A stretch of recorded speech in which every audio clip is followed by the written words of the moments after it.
కన్నటువంటి పాలక వర్గం కానీ వాళ్ళని పిలిచి మాట్లాడారా అంటే అటువంటిది ఏమి లేదు. ఇలా మరి ఇంత దౌర్జన్యం ఏంది, ఇంత దుర్మార్గం ఏంది?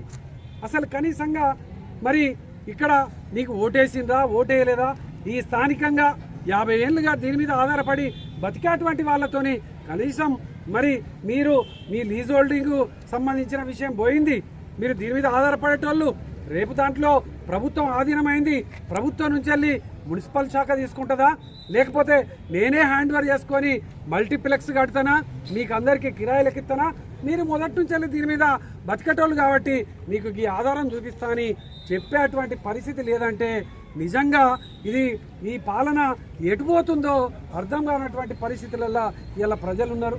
అందుకోసమే ఇలా బీఆర్ఎస్ పార్టీ ఇక్కడ ఓల్డ్ అశోక్ బాధితులకు అండగా నిలబడడం కోసం వాళ్లకు న్యాయం చేయాలని ఇక్కడ ఉన్నటువంటి ఎమ్మెల్యేను ఈ ప్రభుత్వాన్ని డిమాండ్ చేయడం కోసం వారికి సంపూర్ణంగా ఇలా